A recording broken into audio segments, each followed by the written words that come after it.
This is the Ms.FitVegan podcast, episode 296. You're asking yourself the wrong question.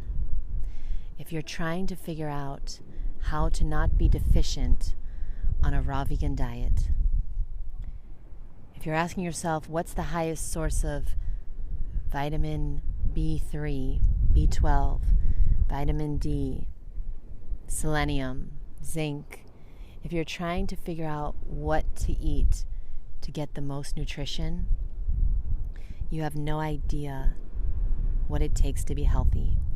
I'm going to just be honest with you. The question is, what do I need to eliminate? Not what do I need to add in. You see, it's what you don't eat that heals you. I'm not healthy. I don't have perfect clear skin. I know people forget when I say that because I sound like a narcissist. I didn't lose weight and I didn't grow my hair because of what I'm eating. This is what you have to understand. I changed my life, I changed my health, and I changed my body because of what I'm not eating. I'm never, ever eating the following foods: animal products. No meat, no dairy, no fish, no eggs, no cheese, no animal products. I'm not eating any gluten. I'm not eating any grains. I'm not eating any processed foods. I am not eating any cooked food, any dead food, any food that's devoid of enzymes, live enzymes. I'm not eating any chocolate. I'm not eating any oil. I'm not eating any salt. I'm not eating any soda. I'm not drinking any concoctions with citric acid. It's what you don't eat that heals you. I eat a lot of food, but I don't eat any of those things. I don't eat tofu. I don't eat fried foods. I don't know if there's anything particularly wrong with tofu, but I don't eat it because you can't eat it raw. And if you can't eat it raw, I don't eat it. If I want to have cooked food, it's going to be something that I can eat raw. Like, for example, if one day I want to have some cooked food, I'll bake an apple, all right? I'll bake some peppers.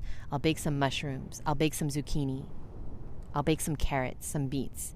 I like to eat things that I can eat raw because you know why?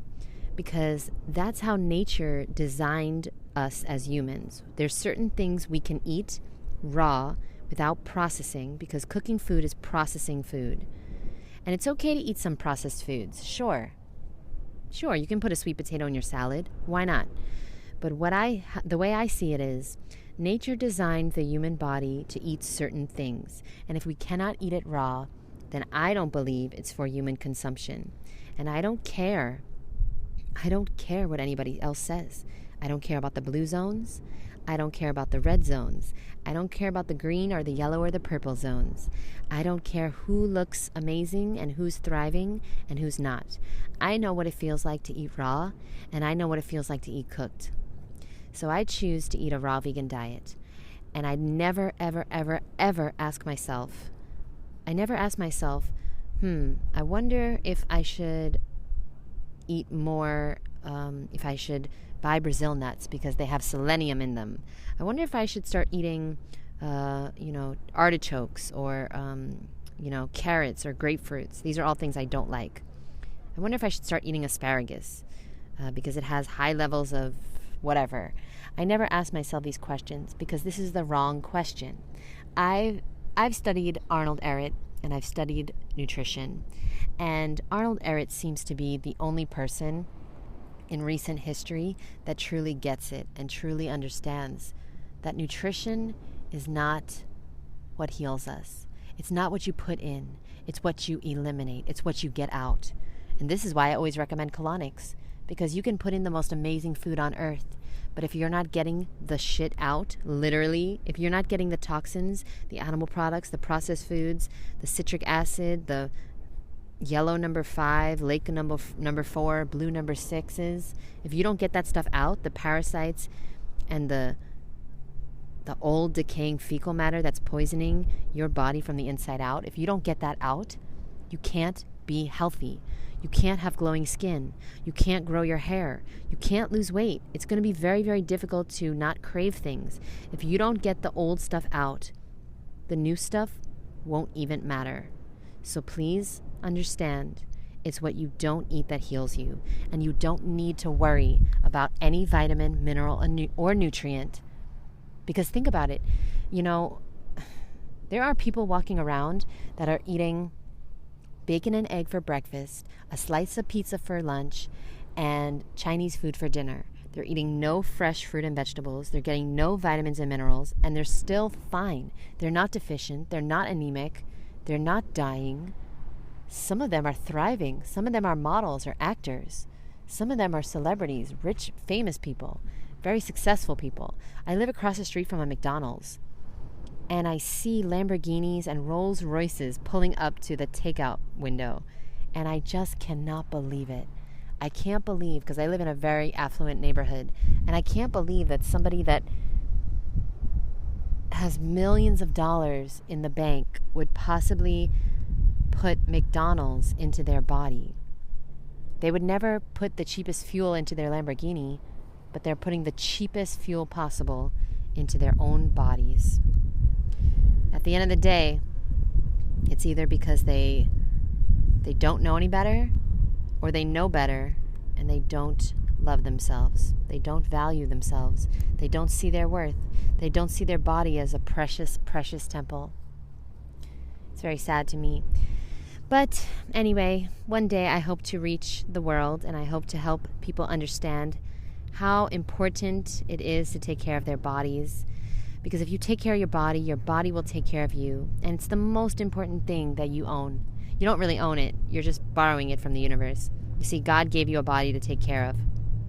And He's hoping you take care of it. He's hoping you listen to the Misfit Vegan podcast and you take care of it. So hopefully whoever needs to hear this episode will hear this and understand that you don't need to worry about where you get your protein. You don't need to worry about being deficient in anything at all, because people are walking around eating McDonald's and they're fine. I mean, they're causing health issues in their body for sure, but they're not worrying about the lack of vitamin whatever. They're not deficient. You're going to be okay. In fact, you're going to be more than okay. You're going to thrive. When you eliminate the animal products, the junk food, the processed foods, and maybe even the cooked food if you want to really get crazy. You really want to get crazy now? Eliminate the cooked food. Watch what happens. Stop asking the wrong question. Stop worrying about variety. You don't need to worry about variety. I think over time, variety naturally happens. But if you just want to eat watermelon one day, then just eat watermelon, my boo. You'll wake up the next day and your skin will be glowing. Your skin will be glowing. Like today, I'm just in the mood for grapes. So for breakfast, I'm going to eat grapes. And I might eat grapes for lunch too. And if I want them for dinner, I'll just eat grapes for dinner.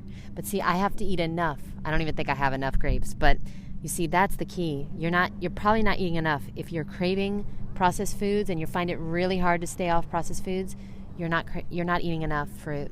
That's for sure. So it's pretty simple, and you don't have to worry about deficiencies. But hey, you do you, boo.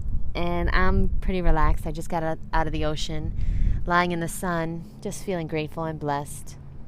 And just hoping and wishing that everybody could experience a beautiful day and the warm suns very, very soon. If you live in a cold climate, listen, at the end of the day, it's your choice. And you can make moves and you can take actions in order to change that. We all have things we want to change in our life. If you want to change where you live, you can do it. It's not going to be easy, but who said life was easy? Everything worth having is worth working for. Same with your body. I never said it was going to be easy to get in the best shape of your life. You know, I did a workout this morning. It was so hard. It was so hard. And you know what the sad thing is? I was the teacher. But see, I know. So I could have made it very easy for my students. But I said, no, they're not going to get anything out of it if it's easy. If it's easy, it doesn't change you. So what are you doing? If your decisions, if something's not scaring you, it's not changing you. I love you. Please love yourself enough to make some good decisions and ask some better questions. Instead of asking, where do I get my protein from? Ask, where am I getting my headaches from? Where am I getting my diabetes from? Where am I getting my lethargy from? Where am I getting this weight from? Where am I getting my acne from? That's the better question. Eliminate. I got a colonic tomorrow. And you know what? I got to call my woman because I'm hoping she'll let me film. I would like to interview her. There's so many myths going around, and it's just so sad. You know, some of my clients, they really believe that you need to take a probiotic after you get a colonic because they've heard that colonics can wash away all the good bacteria. I've never once in my whole fucking life, I've gotten over 20 colonics. I've never taken a probiotic after getting a colonic. Where are these myths coming from? It's just so sad. Anyway, it's just like the blind leading the blind here. I love you guys a lot. Thanks for being here. Bye.